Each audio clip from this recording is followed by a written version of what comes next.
Ada luka yang tidak berdarah, tapi menghancurkan lebih dalam daripada pukulan. Luka yang datang bukan dari musuh, melainkan dari orang yang pernah kamu percayai. Sahabat, rekan, keluarga, atau seseorang yang pernah kamu izinkan masuk terlalu dekat ke hidupmu. Dan sejak hari itu, ada satu pertanyaan yang diam-diam tinggal di kepalamu. Bagaimana caranya agar aku tidak kalah? Sebagian orang memilih balas dendam, sebagian memilih berteriak, membuka aib, menyerang balik, atau menunggu karma dengan penuh amarah. Tapi semakin lama, kamu mulai sadar, setiap kali kamu bereaksi, setiap kali emosimu naik, setiap kali kamu ingin membuktikan sesuatu, justru disitulah mereka menang. Karena orang yang menyakitimu tidak selalu ingin menghancurkan hidupmu. Seringkali mereka hanya ingin satu hal, melihatmu terguncang, melihat emosimu rusak, melihat batinmu kacau. Dan ketika itu terjadi, tanpa sadar kamu sudah menyerahkan kendali hidupmu ke tangan mereka. Tidak semua kehancuran membutuhkan tangan. Tidak semua kemenangan butuh suara keras. Ada cara membuat orang yang menyakitimu hancur, tanpa balas dendam, tanpa menyentuh, bahkan tanpa sepatah kata pun. Dan ironisnya, cara itu justru dimulai dari dalam dirimu sendiri. Kita hidup di dunia yang mengajarkan reaksi cepat. Disakiti, balas. Direndahkan, buktikan. Dikhianati, buka topengnya. Padahal, semakin cepat kamu bereaksi, semakin mudah emosimu dikendalikan oleh orang lain. Dan siapapun yang bisa mengendalikan emosimu, sebenarnya sedang mengendalikan hidupmu. Coba renungkan satu hal ini dengan jujur. Mengapa luka tertentu terasa begitu dalam, sementara yang lain bisa kamu lupakan? Begitu saja, bukan karena peristiwanya lebih besar, tetapi karena makna yang kamu berikan padanya. Bukan apa yang terjadi yang menghancurkanmu, melainkan bagaimana kamu membiarkannya tinggal di dalam pikiranmu. Orang yang menyakitimu seringkali sudah melupakan perbuatannya. Mereka melanjutkan hidup, mereka tertawa, mereka tidur nyenyak. Sementara kamu masih mengulang percakapan itu di kepalamu, masih memikirkan seandainya kamu berkata begini, seandainya kamu membalas seperti itu. Dan tanpa sadar, kamu sedang menyiksa dirimu sendiri atas kesalahan orang lain. Disinilah banyak orang terjebak. Mereka mengira balas dendam akan memberi kelegaan. Padahal yang sering terjadi justru sebaliknya. Balas dendam membuat luka tetap hidup. Ia mengikatmu pada masa lalu. Ia membuat orang yang menyakitimu terus hadir dalam hidupmu, bahkan ketika mereka sudah pergi. Ada satu kenyataan pahit yang jarang dibicarakan. Orang yang berniat menyakitimu tidak takut pada kemarahanmu. Mereka justru hidup dari reaksi itu. Yang benar-benar mereka takuti adalah ketika kamu tidak lagi bisa dipengaruhi. Ketika kamu tenang, ketika kamu tetap utuh, ketika hidupmu berjalan baik tanpa mereka. Ketika kamu berhenti bereaksi, permainan berubah. Ketika kamu tidak lagi menjelaskan dirimu, mereka kehilangan celah. Ketika kamu tetap berkarakter di tengah ketidakadilan, mereka dipaksa bercermin pada keburukan diri sendiri. Dan bagi banyak orang, itu adalah siksaan batin yang paling sunyi.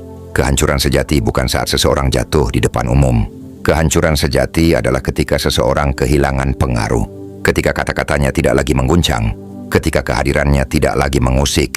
Ketika ia sadar bahwa dirimu tidak lagi bisa disentuh oleh niat buruknya. Di titik itu, kamu tidak perlu membuktikan apapun. Tidak perlu memenangkan argumen, tidak perlu menunggu permintaan maaf, karena kemenanganmu bukan berada di luar sana, melainkan di dalam, di kemampuanmu menjaga batin, tetap tenang, di tengah perlakuan yang tidak adil. Video ini bukan tentang menjadi lemah, bukan tentang membiarkan diri diinjak, dan bukan tentang berpura-pura tidak terluka. Ini tentang cara yang lebih tinggi, cara yang lebih sunyi, cara yang membuatmu keluar dari lingkaran luka tanpa membawa racun ke masa depanmu. Ada 7 cara yang jika kamu pahami dan jalani akan membuat orang yang menyakitimu runtuh oleh dirinya sendiri. Tanpa balas dendam, tanpa menyentuh, tanpa kehilangan dirimu dalam prosesnya. Jika kamu pernah disakiti, jika kamu pernah merasa harga dirimu dirampas, atau jika hari ini kamu sedang belajar untuk tetap utuh di tengah dunia yang tidak selalu adil, maka dengarkan sampai selesai. Bukan untuk membalas siapapun, tetapi untuk mengambil kembali kendali atas hidupmu sendiri. Dan kita mulai dari satu hal paling mendasar yang sering diremehkan, namun justru menentukan segalanya.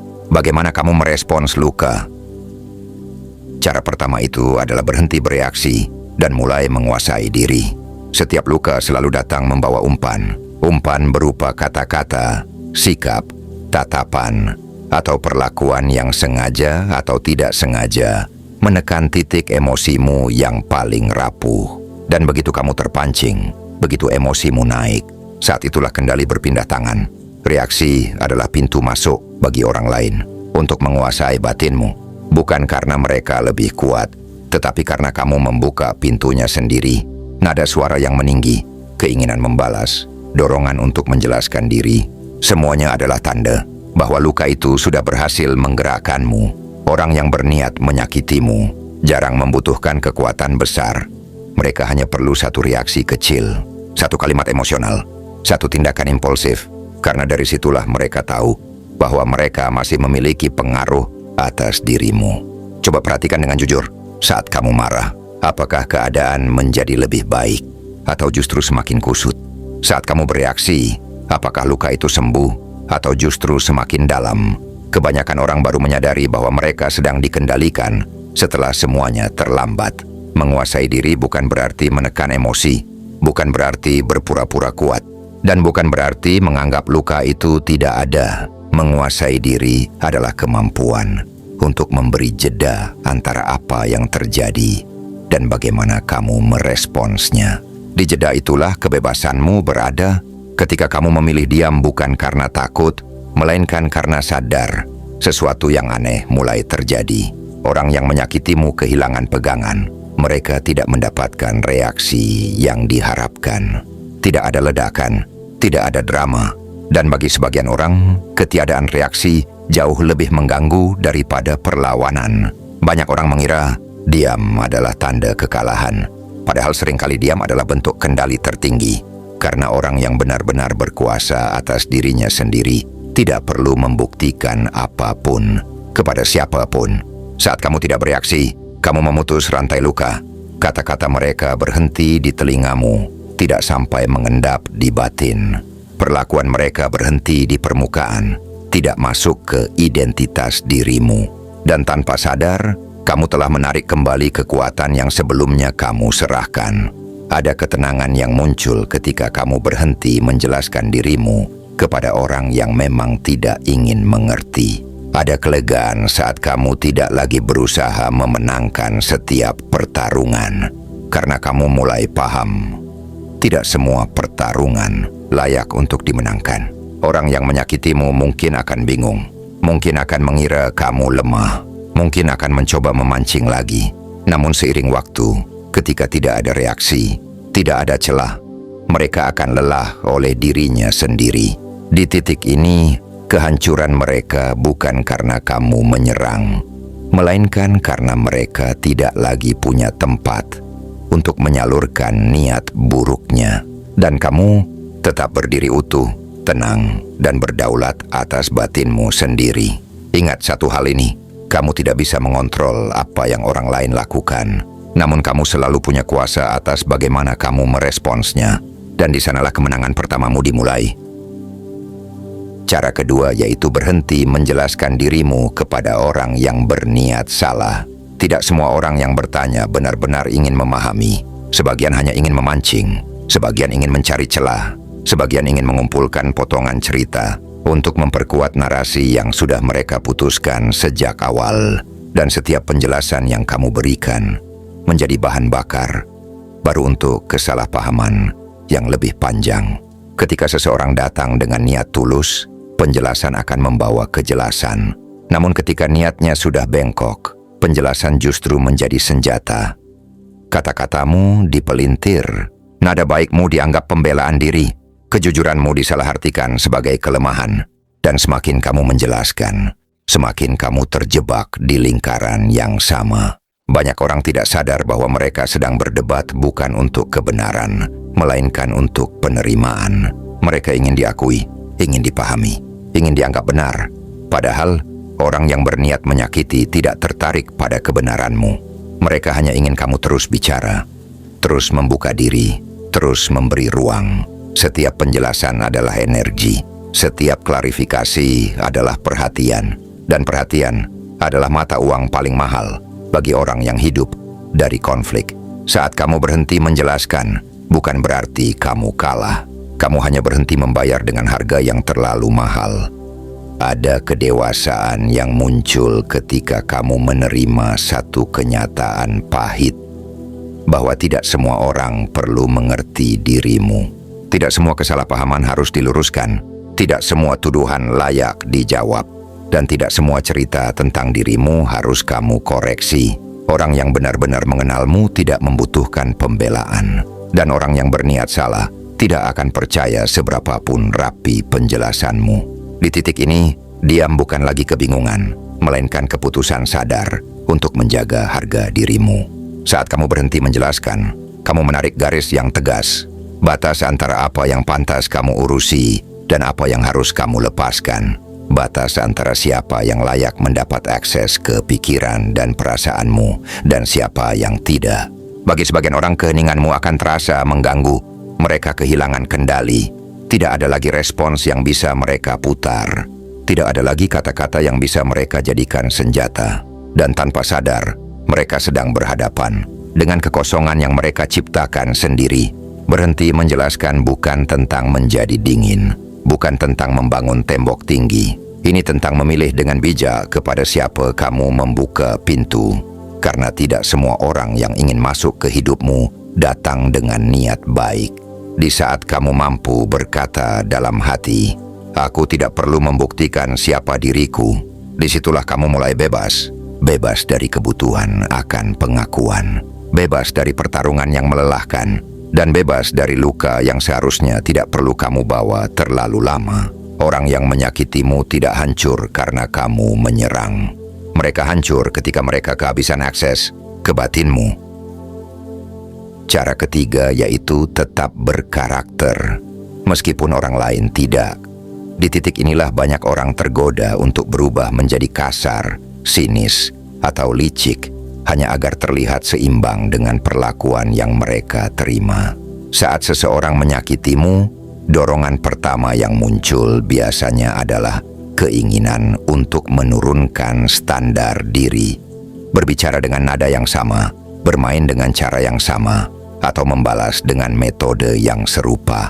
Masalahnya, ketika kamu melakukan itu, kamu tidak sedang melawan mereka. Kamu justru sedang meninggalkan dirimu sendiri. Perlahan, kamu menjadi orang yang tidak lagi kamu kenali, hanya demi merespons perlakuan orang lain. Menjaga karakter bukan berarti menjadi lemah atau membiarkan ketidakadilan terus terjadi. Ini tentang memahami bahwa integritas adalah benteng yang tidak bisa ditembus oleh perilaku buruk orang lain. Ketika kamu tetap jujur di tengah manipulasi, tetap tenang di tengah provokasi, dan tetap konsisten di tengah ketidakkonsistenan, kamu menciptakan kontras yang tidak nyaman bagi orang yang berniat salah. Mereka mungkin tidak mengakuinya, tetapi di dalam batin ada rasa gelisah yang muncul. Orang yang hidup tanpa karakter cenderung membutuhkan pembenaran dari luar. Mereka perlu orang lain ikut kotor agar tindakan mereka terasa normal. Ketika kamu menolak untuk ikut turun ke level itu, mereka kehilangan pembenaran. Mereka dipaksa melihat perbedaan antara cara mereka bertindak dan cara kamu bertahan. Dan perbedaan itu seiring waktu menjadi tekanan psikologis yang tidak bisa dihindari. Tetap berkarakter adalah bentuk kemenangan yang tidak langsung terlihat. Tidak ada tepuk tangan, tidak ada pengakuan cepat, dan seringkali tidak ada ucapan terima kasih. Namun, dampaknya bekerja pelan dan dalam. Kamu menjaga harga dirimu, menjaga arah hidupmu, dan secara diam-diam membuat orang yang menyakitimu berhadapan dengan bayangan dirinya sendiri.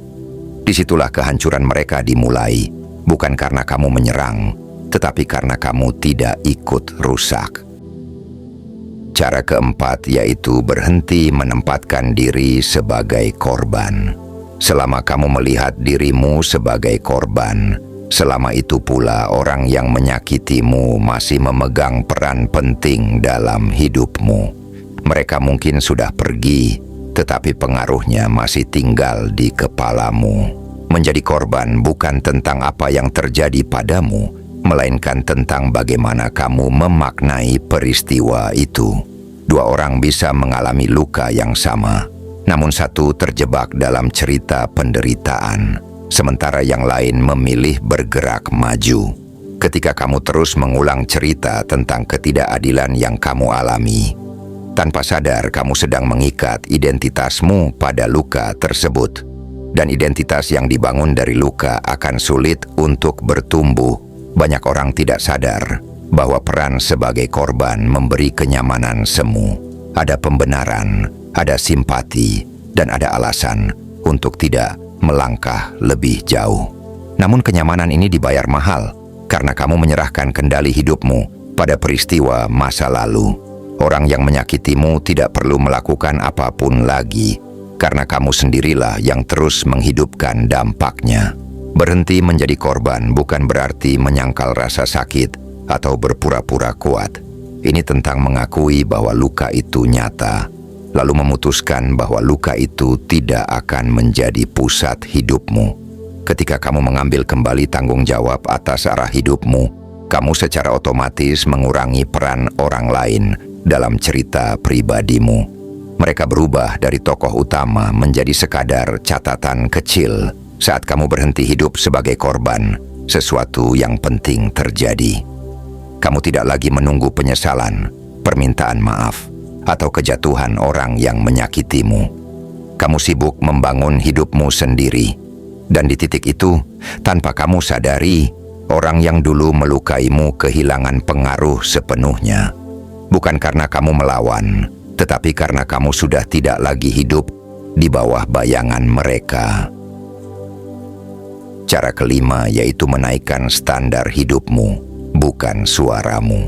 Banyak orang terpancing untuk berbicara lebih keras, membela diri lebih panjang, atau menunjukkan kemarahan agar terlihat kuat. Padahal, kekuatan yang paling terasa seringkali hadir dalam bentuk perbaikan hidup yang nyata. Ketika kamu fokus memperbaiki kualitas hidupmu, perhatianmu bergeser dari luka ke arah pertumbuhan. Waktumu tidak lagi habis untuk memikirkan apa yang seharusnya terjadi atau apa yang ingin kamu balas.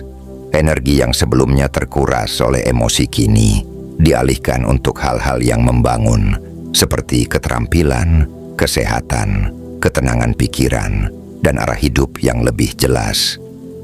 Perubahan ini mungkin tidak langsung terlihat, tetapi dampaknya konsisten. Orang yang menyakitimu sering berharap kamu tetap terjebak di titik yang sama.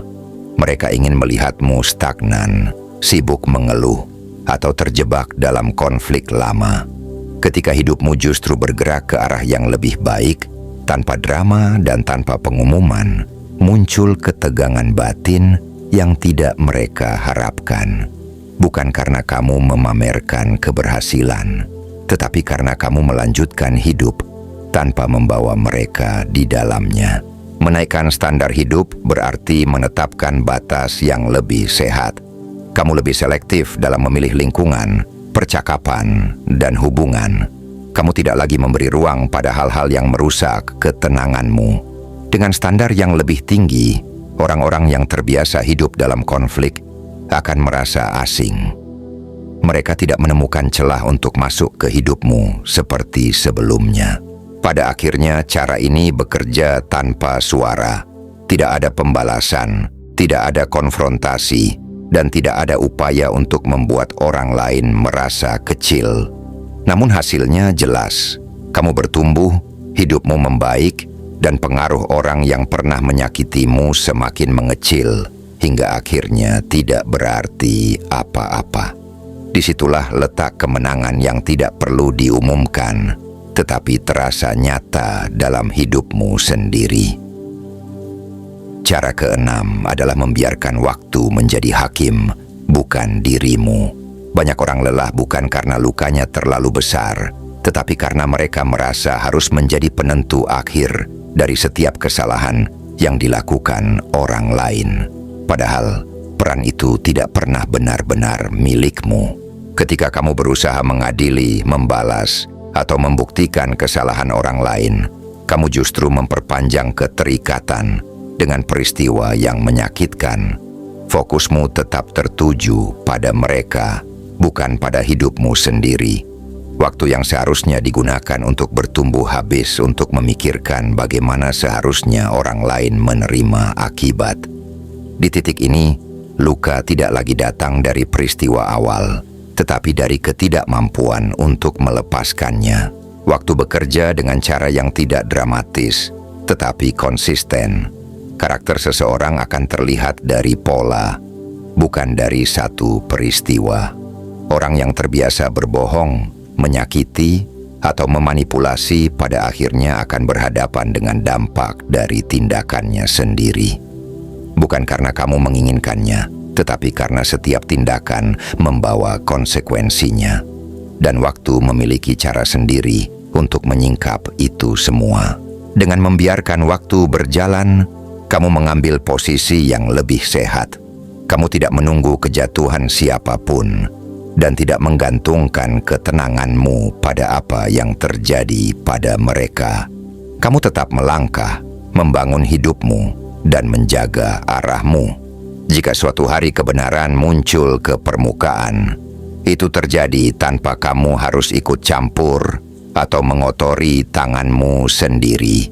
Ketika kamu memilih waktu sebagai hakim, ada satu beban besar yang terangkat dari pundakmu.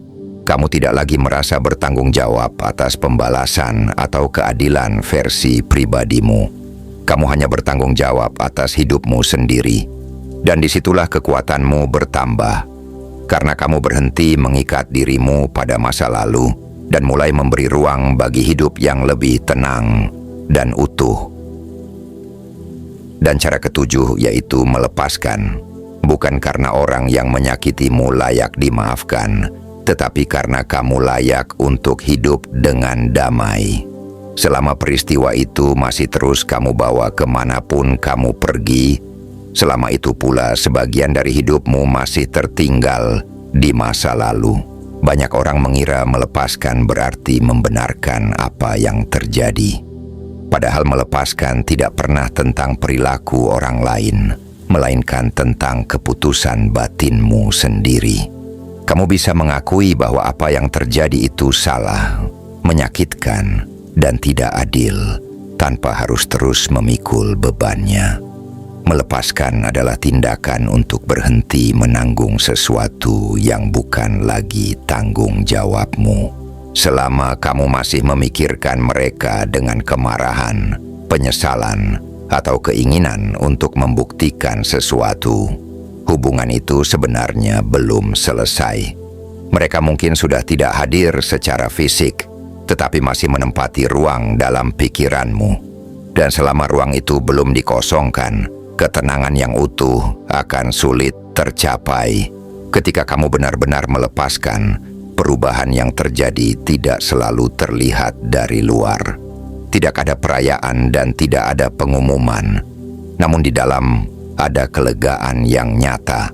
Kamu berhenti mengulang percakapan lama, berhenti membayangkan skenario yang tidak pernah terjadi, dan berhenti memberi energi pada sesuatu yang tidak lagi membangun hidupmu.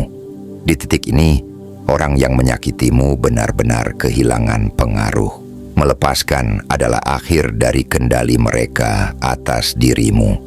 Bukan karena mereka kalah, tetapi karena kamu memilih untuk tidak lagi terikat. Kamu tidak menunggu pengakuan, permintaan maaf, atau perubahan dari siapapun. Kamu melangkah maju dengan tenang, membawa pelajaran tanpa membawa beban. Dan itulah bentuk kemenangan paling dewasa, ketika kedamaian batinmu tidak lagi ditentukan oleh siapapun selain dirimu sendiri. 7 cara ini tidak dibuat untuk membuat siapapun jatuh, melainkan untuk membuatmu berdiri lebih tegak.